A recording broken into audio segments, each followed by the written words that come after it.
Por mais que a vida te convenceu do contrário, lembre-se sempre que você é um dom. O fato de você estar vivo hoje é pela bondade de Deus. E eu sei que às vezes talvez você está vivendo os dias difíceis, as noites escuras que parecem que não tem mais fim. Mas acredite que o melhor ainda está por vir, aquelas coisas que os olhos não viram, que o coração ainda não imaginou.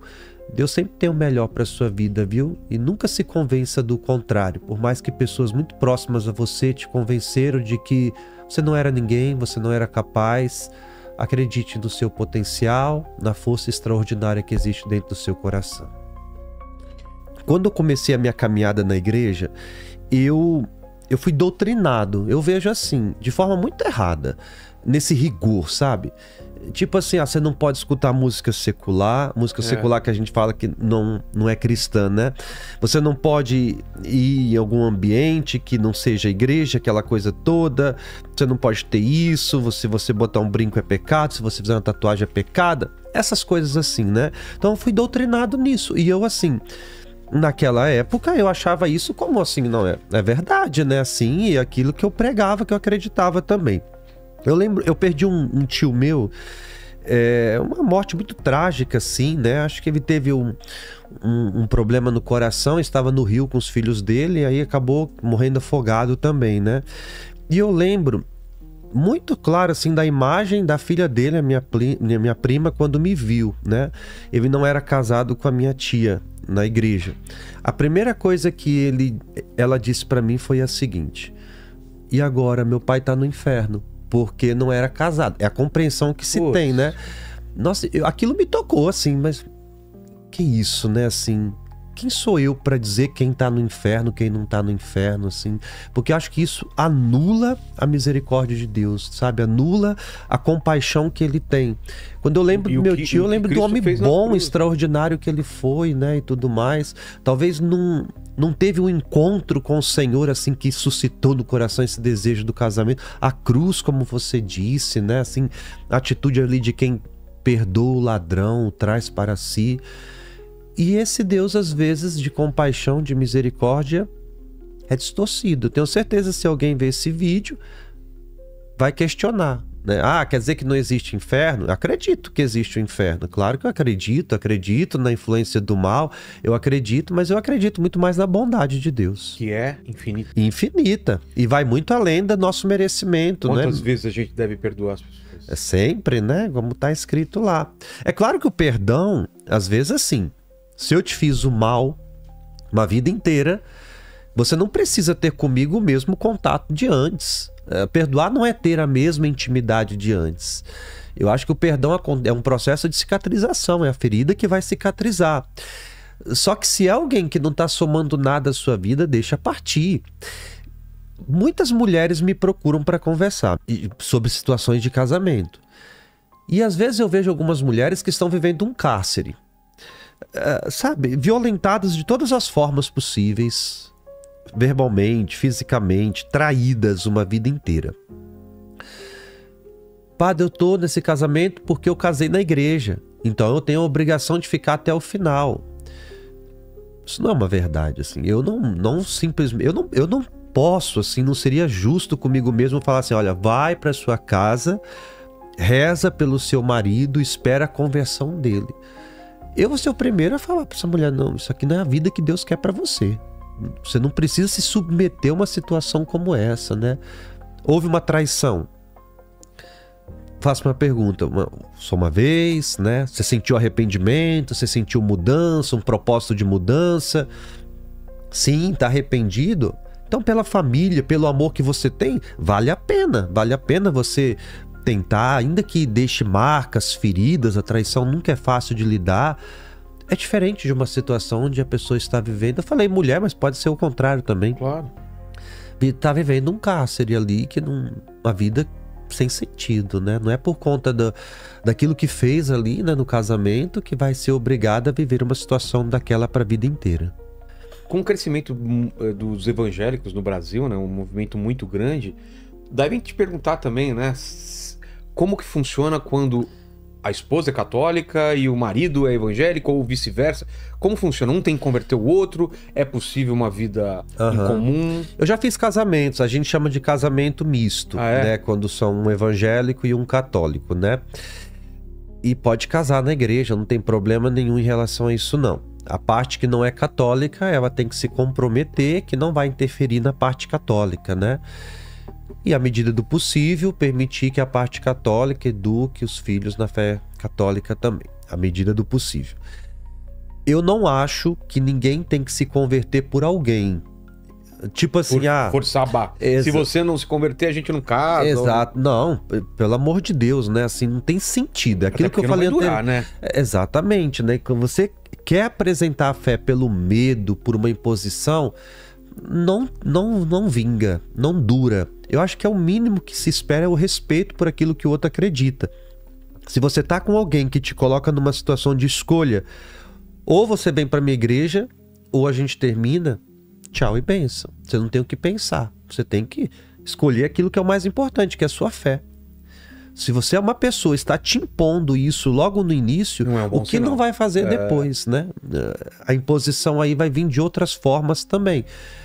Então, tem que manter o respeito. Gente, eu tenho muitos amigos evangélicos, assim, pessoas próximas a mim, de conviver assim, tudo mais. Mesmo pessoas que me procuram para conversar. Que geralmente quem procura padre para conversar não tá bem, né? Sei lá, ninguém nos procura assim pra dar boa notícia e falar coisa boa. Vou aumentar o dízimo, vou fazer uma doação pra igreja, né? Trouxe um pão aqui pra você. Não. São pessoas que não estão bem emocionalmente, que querem um conselho, alguma coisa assim. E muitos evangélicos me procuram.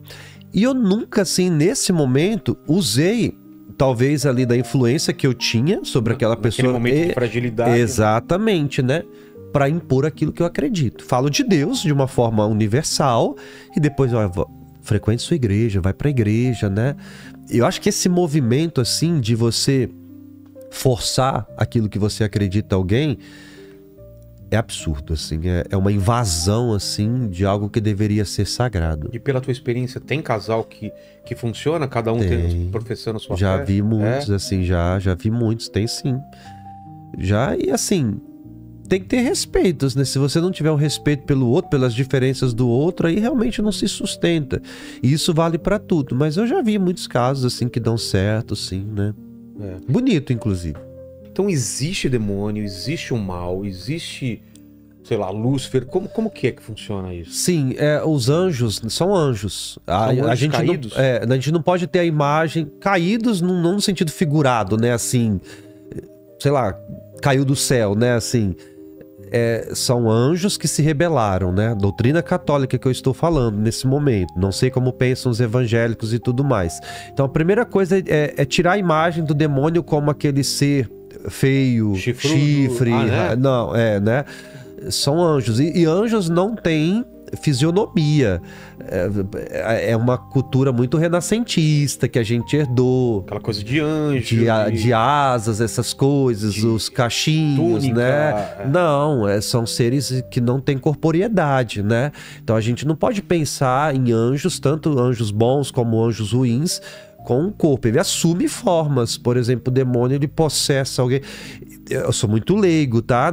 Posso estar até errando em algumas, mas assim, pouco que eu conheço, ele assume formas, né? Ele toma uma corporeidade. Mas são anjos que se rebelaram contra Deus, que tentam, né? A Bíblia está cheia de situações a respeito disso. Apocalipse traz isso também, essa batalha que existe entre Miguel, né? E a serpente e tudo mais. Então, mas a Bíblia também traz uma mensagem muito importante. O bem sempre triunfa no final, né? O mal, ele existe. O livro do Apocalipse é exatamente isso. É um livro de liturgia, de esperança. Você tem lá a presença do mal, a besta, aquela coisa toda. O mal existe, mas no final o bem triunfa. As pessoas distorcem a mensagem do Apocalipse. Ele é escrito num ambiente de super perseguição do Império Romano contra os cristãos. Os cristãos estão morrendo, estão sendo lançadas feras. Os historiadores antigos falam de rios de sangue e tudo mais.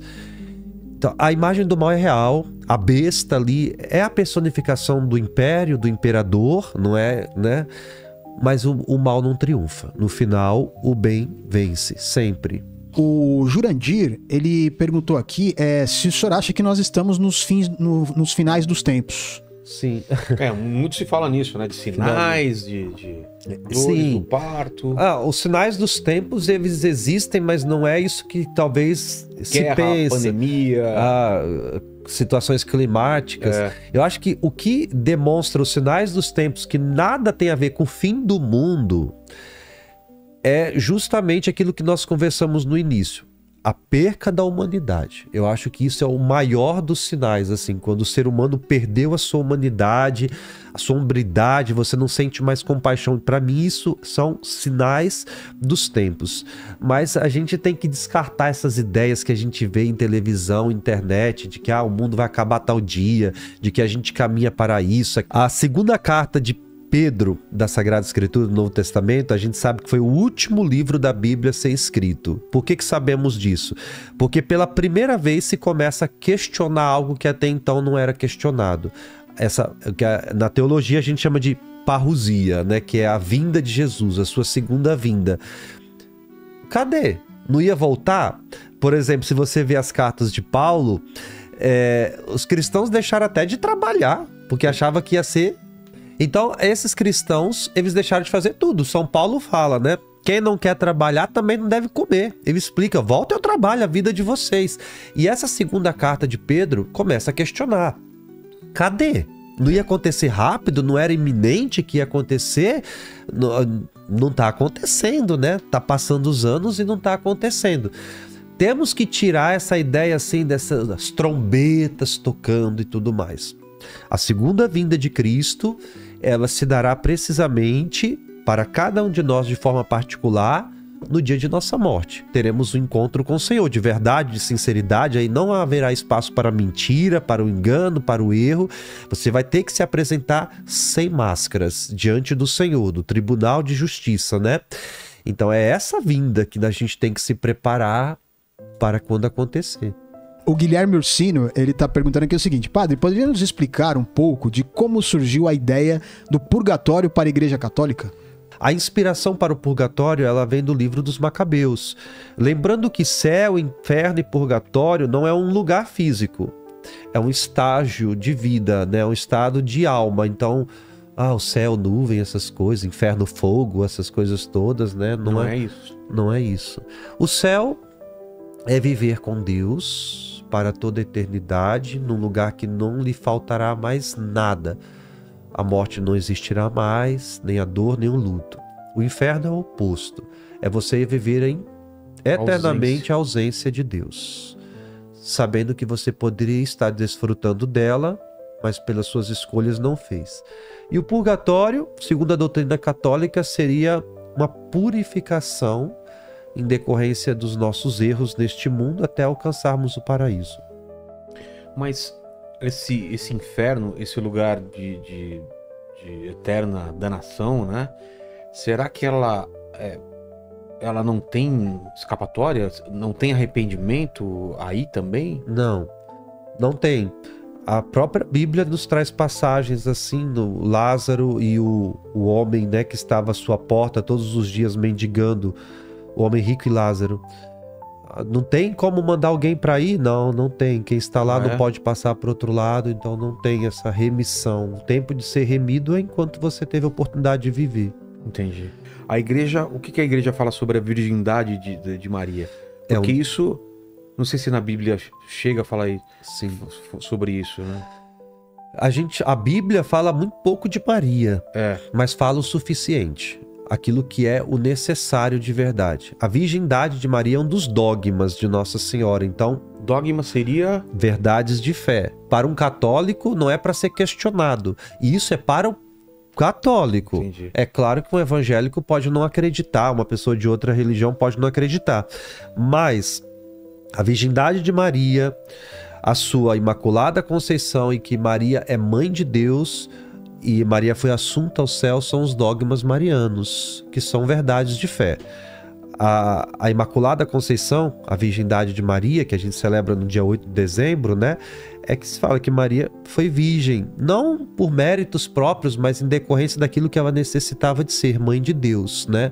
Então a virgindade, a doutrina católica acredita que ela não teve outros filhos, nunca teve nenhuma relação com José e se permaneceu virgem antes, durante e após o parto. Mas isso é dogmático, mas não é uma coisa baseada na Bíblia, é uma revelação. Como seria o termo para se falar isso? Baseado também nas Sagradas Escrituras, naquilo que a gente tem de relato, né? Ah, é? O próprio anúncio do anjo Gabriel: ave cheia de graça, o Senhor está contigo, vai ser a mãe do Salvador, vai gerar um filho, né? Vai ser obra do Espírito Santo este menino. Como vai acontecer isso? Eu não conheço homem algum. Fora o contexto bíblico, existem os relatos históricos, os evangelhos apócrifos, né? Fruto de uma doutrina milenar. Entendi. O primeiro dogma mariano, mais antigo de todos eles, é de que Maria é mãe de Deus. Isso acho que no século V, se não estou enganado, Theotokos, né? Minha família é toda católica, e sempre quando a gente rezava isso, eu não entendia direito. Maria, mãe de Deus. Sim. Mãe de Jesus, mas Deus, né? Naquela figura como pai de Jesus, né? Eu nunca entendi direito. Porque Jesus é verdadeiramente Deus. Não tem como separar um Jesus homem pela Trindade, e um Jesus divino. Não se separa as naturezas de Cristo, né? São duas naturezas numa única pessoa. O evangelho mesmo de João nos dá essa menção de que Jesus é Deus. A dúvida de Tomé. Todo mundo questiona Tomé, né? A gente até costuma dizer assim que Tomé não acreditou, que precisou de ver para acreditar, e a gente usa isso, né? Eu sou igual Tomé, eu só acredito se eu ver, aquela coisa toda. Eu sempre admirei Tomé, assim, acho que é um dos meus discípulos preferidos. Ele não queria saber aquilo que contaram para ele, mas ele queria ter a sua experiência. E diante da dúvida de Tomé, a gente tem essa certeza, né, da divindade de Jesus. Foi a primeira vez que alguém chama Jesus de Deus, foi Tomé, né? Ah, é? Meu Senhor e meu Deus. Até então era o Filho de Deus, o Messias, o enviado, mas ele pela primeira vez na Bíblia é Deus, meu Senhor e meu Deus. E Maria é mãe de Deus, ela gerou o Filho de Deus, que é Deus, no seu ventre. A Elisa tá perguntando aqui o que ela deve fazer para se conectar mais com Deus.